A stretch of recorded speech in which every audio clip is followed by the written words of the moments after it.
नमस्कार, कैसे हैं? नमस्कार, मैं हूं राकेश, आप लोगों के सामने स्वागत करता हूं। उम्मीद करता हूं सभी लोग बहुत अच्छे होंगे और यूपीपीसीएस के लिए नया लेक्चर आप लोगों के आगे। नाम है यूपीपीसीएस, लेकिन हर परीक्षा में ये क्वेश्चन पूछा जाएगा और तब तक पूछा जाएगा जब तक परीक्षाएं होनी बंद ना हो जाएं। जब पर्यावरण का जिक्र होगा तो ये क्वेश्चन आपके सामने होंगे। क्वेश्चन है 176 और निपटाएंगे इसको हम 3 क्लासों में।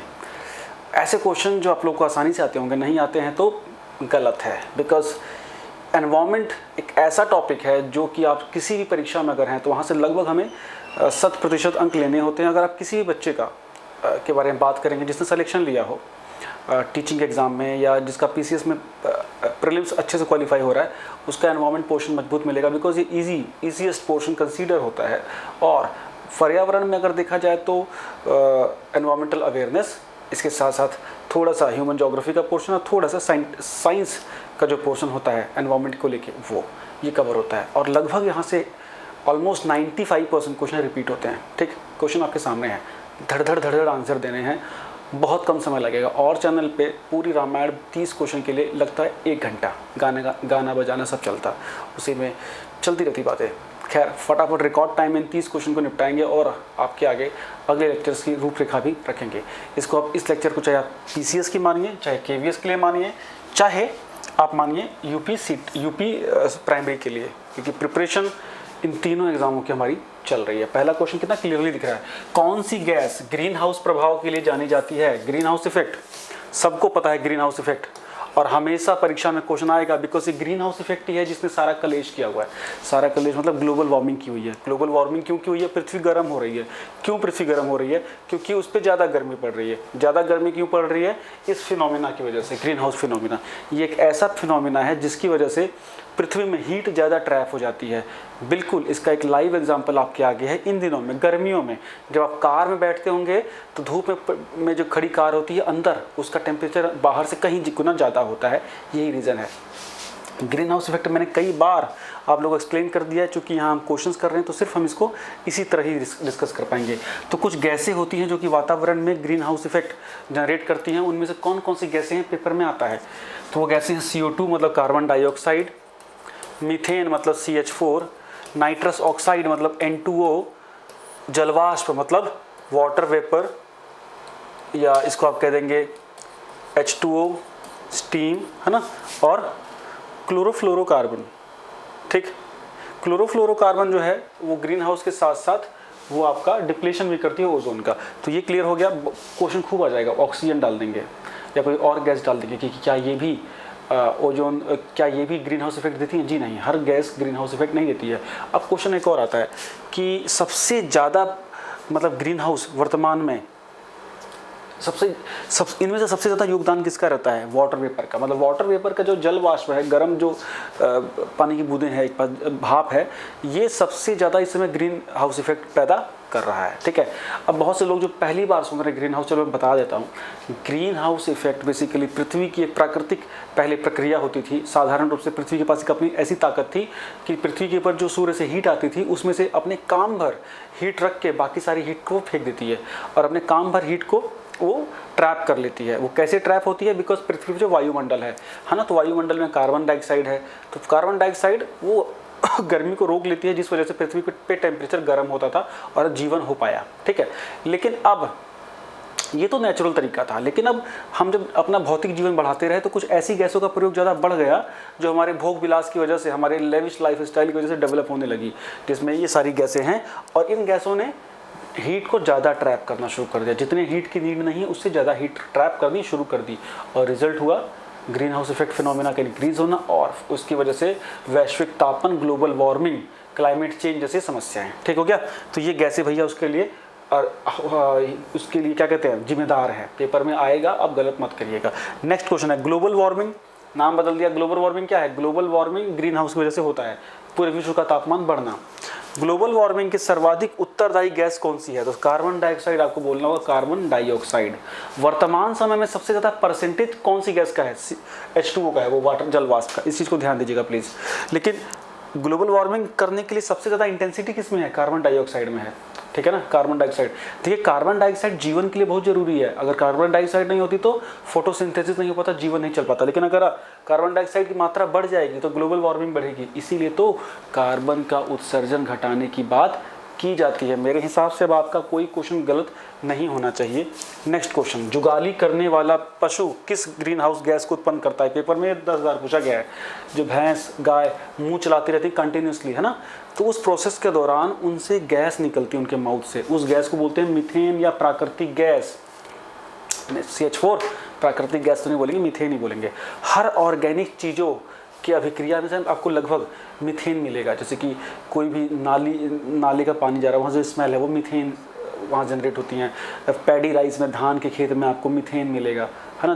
दलदली क्षेत्र में, मार्शी इलाके में कौन सी गैस रिलीज होती है? मीथेन निकलती है। इस चीज़ को याद रखिएगा, ठीक है। नेक्स्ट है, ग्रीन हाउस गैसों की संकल्पना, ये हाइपोथेसिस किसने दी थी? ग्रीन हाउस गैसों के बारे में सबसे पहले किसने बात की थी? आंसर होगा जोसेफ फॉरियर। डन। नेक्स्ट क्वेश्चन, कौन सा राज्य भारत का प्रथम कार्बन मुक्त राज्य है ना? Carbon neutral state Himachal, organic state Sikkim, ठीक। अब नेक्स्ट क्वेश्चन, क्योटो प्रोटोकॉल क्या है? अब हम बात करते हैं क्योटो को, तो बता दें क्योटो है जापान का एक देश, जापान का एक शहर, एक जापानी शहर है। वहाँ पे 1997 में एक समझौता हुआ था, जिस समझौते को, इसको प्रोटोकॉल मतलब समझौता बोलते हैं, और उसमें निर्धारित किया गया था कि हमको विश्व को गर्म होने से बचाना है, मतलब ग्लोबल वार्मिंग को रिड्यूस करना है, मतलब ग्रीन हाउस गैसेस का उत्सर्जन घटाना है बच्चा जी, है ना। ग्रीन हाउस गैसेस को रिड्यूस करना है बाबू, ठीक। डन हो गया। नेक्स्ट क्वेश्चन, ओजोन छिद्र का सर्वाधिक निर्माण कहाँ है? ओजोन जो है आपको पता है, ओजोन हमारे समताप मंडल में काफ़ी फैली हुई है, पृथ्वी का एक आवरण की तरह काम करती है, जो कि गंदी वाली यूवी रेज को हमसे दूर रखती है ना। तो उस लेयर में छेद हो गया है, कहाँ पे? अंटार्कटिका के क्षेत्र में, और भी अफ्रीकी महाद्वीप पर भी हुआ है। सबसे पहले पता भी अंटार्कटिका पे ही लगा था, साउथ पोल पे, 1985-86 के आसपास। 1987 में इसके लिए सम्मेलन हुआ था, 16 सितंबर की डेट फिक्स हुई थी, मॉन्ट्रियल प्रोटोकॉल। इसीलिए हर वर्ष 16 सितंबर को यह दिन ओजोन दिवस के रूप में मनाया भी जाता है। मॉन्ट्रियल कनाडा का शहर है, वहाँ पे सम्मेलन में समझौता किया गया था कि हमें ओजोन को नुकसान पहुँचाने वाली गैसों का निर्माण या उसका उपयोग कम करना होगा। मैफ्रॉन श्रेणी की गैसें, या फ्रिज में निकलने वाली जो गैस, एसी में जो आप गैस भरते हैं वही, ठीक। CFC बहुत फेमस है, chlorofluorocarbon. Next question, Montreal protocol, चलो वो भी समझा दिया आपको, 8वां क्वेश्चन भी समझा दिया है। मॉन्ट्रियल प्रोटोकॉल का संबंध किससे है? ओजोन परत के डिप्लेशन को, के क्षेत्र को कम करने से संबंधित है। नेक्स्ट, कौन सा पिगमेंट, वर्णक मतलब बच्चा होता है पिगमेंट, वर्णक मतलब क्या होता है? पिगमेंट मतलब हमारे पौधों में वो कौन सा, वनस्पति में, हमारे वेजिटेशन में कौन सा वर्णक होता है, जैसे क्लोरोफिल होता है वैसे ही कौन सा वर्णक होता है जिसकी वजह से पौधों पर या पेड़ों पर पैराबैंगनी किरणों का असर नहीं पड़ता है? कौन सा होता है? मस्त क्वेश्चन है। आंसर है कैरोटिनाइड।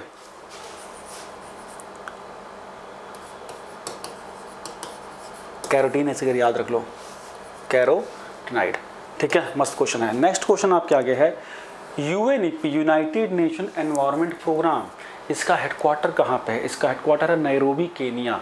सबके हेडक्वार्टर अमेरिका जैसे देशों में, स्विट्जरलैंड में मिलते हैं, ये है केनिया, नैरोबी में। बहुत इंपॉर्टेंट है, यही वो संस्था है जो विश्व में ग्लोबल वार्मिंग हो या ग्रीन हाउस गैसेस का उत्सर्जन कम करना, इस पर बहुत बड़े काम करती है। इसका हर साल एक बैठक होती है जिसे बोलते हैं कन्वेंशन ऑफ पार्टीज़। इसकी 27वीं बैठक होने वाली है इस वर्ष में, ठीक है। पिछली वाली हुई थी स्कॉटलैंड में, ये वाली कहाँ होगी आप मुझे बताएंगे अभी कमेंट में। और इसका हेडक्वार्टर है कहाँ? नैरोबी में। इस UNFCCC है ना, United nation framework for convention of climate change जो है वो यही करवाते हैं भैया। नेक्स्ट क्वेश्चन, इको मार्क, हर अलग अलग प्रोडक्ट के ऊपर ना मार्के होते हैं, तो जैसे ISI मार्क का, वैसे एक होता है इको मार्क मतलब एनवायरमेंट मार्क। ये उन प्रोडक्ट पे लगाया जाता है जिन प्रोडक्ट के निर्माण में पर्यावरण का ह्रास नहीं हुआ है, या जिन प्रोडक्ट का निर्माण पर्यावरण के संरक्षण के लिए किया जाता है।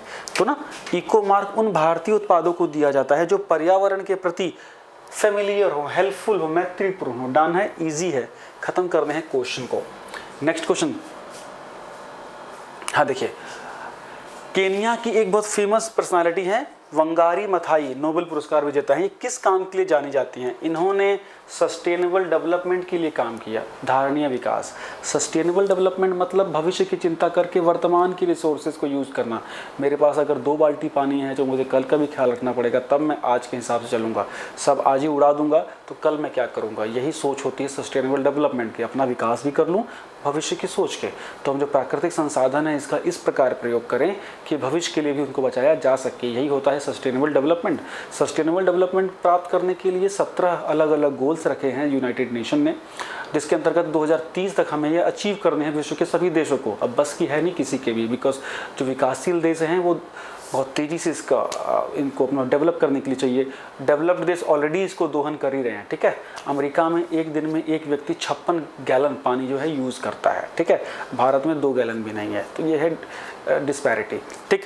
अब देखिए, तो ये हो गया, बात खत्म। नेक्स्ट क्वेश्चन है EPA का फुल फॉर्म क्या होता है। EPA मतलब क्या होता है बच्चे, एनवायरमेंटल प्रोटेक्शन एजेंसी। EPA मतलब एनवायरमेंटल प्रोटेक्शन एजेंसी, ठीक है। ये एजेंसी क्या करती है, ये पर्यावरण का संरक्षण करने वाली एक अमेरिकी एजेंसी है, अमेरिकी संगठन है, बस खत्म कहानी। Next question, international acid rain information centre कहाँ बनाया गया है। एसिड रेन बच्चा आपको पता है, जब एसिड बरसने लगे तो वो एसिड रेन कहलाता है। एसिड कैसे बरसेगा, जब ऊपर एसिड बनेगा। एसिड मतलब अम्ल, तो 2 बड़े एसिड बनते हैं ऊपर।